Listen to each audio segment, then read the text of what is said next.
Muito boa noite, bem-vindos ao último debate na SIC Notícias, a caminho das presidenciais. Hoje estão frente a frente Marisa Matias e Tiago Maia Gonçalves, dois candidatos que... Primeiro ponto, a questão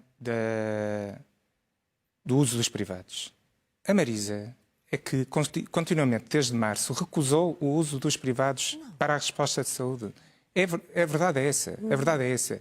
E, efetivamente, temos um cenário aqui em Portugal, neste momento, em que metade do excesso de mortes que está a ocorrer em Portugal não é explicado por Covid. Esta situação em Portugal é indesmentível e tem que ter responsáveis. Os responsáveis políticos são, naturalmente, quem tomou essa opção de não usar toda a capacidade instalada da saúde para dar resposta a todos os problemas de saúde dos portugueses. Isso é inegável do meu ponto de vista e ainda hoje saiu no noticiário, penso que no público, se não estou em erro, a demonstração do que eu estou a dizer. Mas isso não é exclusivo de Portugal, Tiago. Há na Alemanha, há nos Estados Unidos, há em Inglaterra... Portugal tem um nível absolutamente distinto e muito superior desse número de mortes. Isso não tenho esses dados comigo, mas sei que não é exclusivo de Portugal, mas continuo. Portugal tem um nível muito superior ao expectável e mesmo em termos comparativos com outros países europeus. Esta é uma realidade deste país. E, de facto, há responsáveis políticos que têm que ser sacados e eu reitero, a responsabilidade política de quem, por opção ideológica, não usou os privados desde março, está identificada. Foi quem tomou as opções e não quem clamou e pediu que se usasse essa capacidade instalada que é responsável. É quem não quis usar essa capacidade. Serviço... Que temos também que ter em conta tudo o resto que acontece no país, não só as mortes não Covid, como a destruição económica e social. E não há contradição nenhuma em o Estado assumir as responsabilidades das decisões unilaterais que toma, nomeadamente ao mandar fechar atividades. A Marisa Matias tem insistido que 41% do orçamento da saúde vai para os privados. Sim. E que esse dinheiro deveria servir para reforçar o SNS. Ora, como sabe, grande fatia desse valor é para pagar, por exemplo, com participação de medicamentos, as análises, os exames de diagnóstico complementares, através das convenções estabelecidas. A Marisa está contra a comparticipação de medicamentos? Está contra o acesso dos portugueses a esta possibilidade em que o Estado, de facto, paga aos privados por um serviço que lhes é dado aos privados? O que Marisa Matias acabou de escrever é a nacionalização de todos os laboratórios de análise, de todas as farmacêuticas, de todos os hospitais privados. É o que Marisa pretende. Não é o meu modelo. O meu modelo é o do acesso universal aos cuidados de saúde efetivo.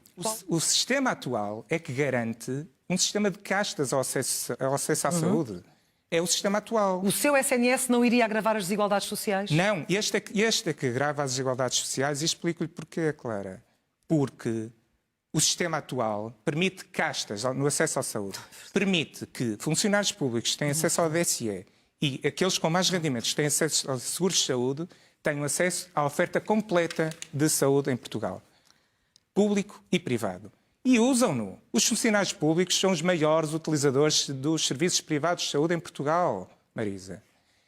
E depois, quem não pode, não tem acesso aos cuidados de saúde, tem acesso universal às listas de espera, que é o que acontece. Meses para terem consultas, anos, 1, 2, 3 anos para terem cirurgias realizadas e morrem nas listas de espera, Marisa. Este é o sistema atual.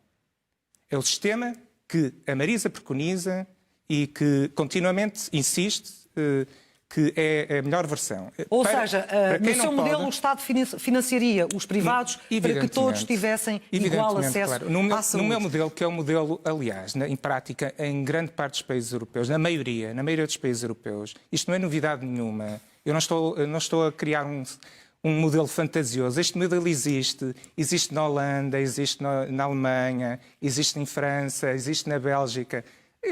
A Marisa, quando está em Bruxelas, a Marisa sabe a que clínica vai, sabe quem é o dono da clínica. Não se tem que preocupar com isso lá. Lá não se tem que preocupar com isso. Aqui não, tem que se preocupar com isso, porque se é pobre e não tem, e não é funcionário público, está obrigada a ir Marisa Matias, enfrentar listas de espera. quando foi criado o SNS, que não abrangeu todas... Não tem preconceito nenhum. As pessoas vão ao hospital público ou ao privado, escolherão. Ou vão à clínica que quiserem. São as pessoas que vão escolher. Segundo ponto, a alegação de que somos muito mais eficientes e somos muito mais baratos a ter melhor saúde. Mas isso é para quem lá chega, Marisa. Porque quem morre nas listas de espera não está a ter cuidados de saúde e não está a entrar nessas estatísticas. No domínio das relações laborais, Tiago Meia Gonçalves, uma liberalização das leis laborais poderia conduzir a maiores injustiças e desigualdades, mais uma vez, aumentar o fosso entre ricos e pobres? A realidade que temos em Portugal é uma realidade em que as desigualdades são tremendas e não é uma realidade liberal. Não vamos criar uma história alternativa. Eu gosto muito de história alternativa como género de ficção na literatura, mas na política não pode ser aplicada. E o Bloco de Esquerda e a Marisa continuamente aplica esse exercício de ficção para estas narrativas. Durante os últimos anos, não foram liberais que estiveram no governo. Nos últimos 25, 19 foram socialistas. E nestes últimos, apoiados pela geringonça. E, portanto, as políticas que temos laborais não são liberais. Aliás, dados da OCDE, nós somos dos países da OCDE com leis laborais mais rígidas. E qual é o resultado disso? Baixos salários, taxa de desemprego jovem de 26%, Marisa. Isto nem sequer conta com os que já tiveram que sair daqui para emigrar, não é? E este é o resultado de políticas não liberais aplicadas à legislação laboral. A Marisa defende mais Estado. E comparando com quem aplicou políticas liberais, o que é que vemos? Mais emprego, melhores salários.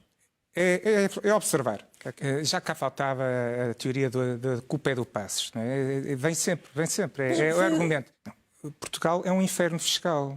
Não só em taxas, mas também em burocracias. E o problema, e isso determina que de facto não cresçamos há décadas e que estejamos a caminho de ser o país mais pobre da Europa. Grande parte da explicação para isto são as políticas fiscais, não tenha dúvida. Todas as propostas fiscais que são apresentadas pela Iniciativa Liberal têm previstos períodos de transição e isso, nós temos consciência do país de que partimos e o objetivo é onde queremos chegar. Isso pressupõe um período de transição. Período de transição que não é só ter visões ajustadas da proposta final. É também um período de transição em que temos que começar a cortar, efetivamente, onde o Estado está a mais. Coisa que nunca fizemos. O Estado continuamente tem estado a crescer e a aumentar o esforço fiscal. O esforço fiscal dos portugueses tem sido continuamente aumentado ao longo das décadas. Já está muito para além do que eles podem efetivamente disponibilizar. As pessoas não vivem para pagar impostos, as pessoas vivem para poder realizar a sua vida e depois, claro, dar o seu contributo para a despesa do Estado, mas que tem que ser muito parcimoniosa e bem gerida. O Tiago Maia tem dito empresas privadas, lucros privados, prejuízos privados, sem dúvida, seja aplicado à TAP, seja aplicado à banca. Ora, como sabemos, a queda do Lehman Brothers desencadeou uma crise de dimensão mundial e muitos liberais nos Estados Unidos, nomeadamente, vieram dizer que se pudessem voltar atrás, nunca teriam deixado que isso acontecesse. O senhor, com este exemplo do passado, com as consequências do mesmo, teria deixado cair o BES em 2014, sabendo que é um banco das PMEs que poderia contaminar todo o sistema financeiro? De novo, só poderemos criar a história alternativa do que é que poderia ter acontecido. O que eu sei é que de 2008 até ao dia de hoje enterramos 21 mil milhões de euros na banca. O que é que 21 mil milhões de euros poderiam significar para essas PMEs? Qual era a alternativa? O que é que 21 mil milhões de euros poderiam significar para essas PMEs? Deixa a questão. Eu estou convencido que se calhar significariam muito mais do que não deixar cair o BES. O que está em causa é uma empresa nacional importante, fundamental, uma empresa que nenhum país, ou seja, vejas os países da União Europeia, quantos países é que não têm uma empresa de bandeira e... Nenhum. Tem a Itália. Todos têm. Todos têm. Não é falso. Não é falso, eu tenho dados. É todos falso. A Lufthansa não é uma companhia de bandeira, a Sabena não é uma companhia de bandeira, a British Airways não é uma companhia de bandeira, a Iberia não é uma companhia de bandeira. Não venha com isso, não invente. Vamos lá ver se nos entendemos nos termos. Não confunda companhias nacionais com companhia de bandeira. Eu não estou a dizer companhia de bandeira. Quem é o dono da Iberia, sabe? É estou a falar de se me deixar concluir... Marisa, vai ter que concluir porque estamos no final. Sim. E a última palavra é do...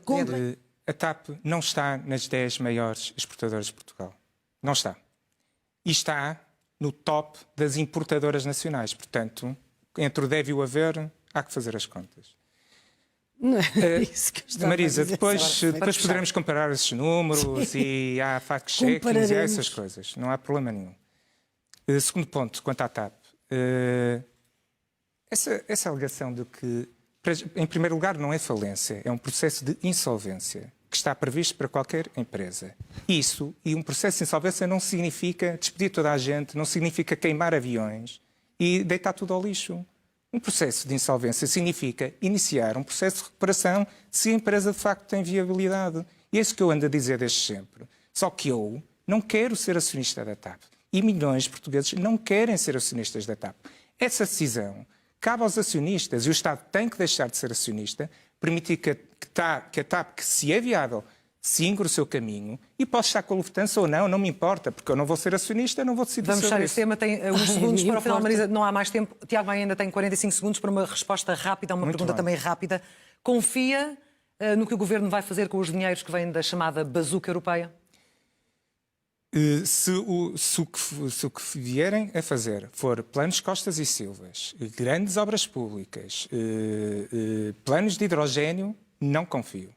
Esse dinheiro tem que ser destinado precisamente para ajuda a estas atividades que vão ser, por exemplo, encerradas num suposto confinamento geral e tem que ser de imediato encaminhado também para um alívio fiscal dos portugueses. Se esse dinheiro for usado dessa forma, então sim.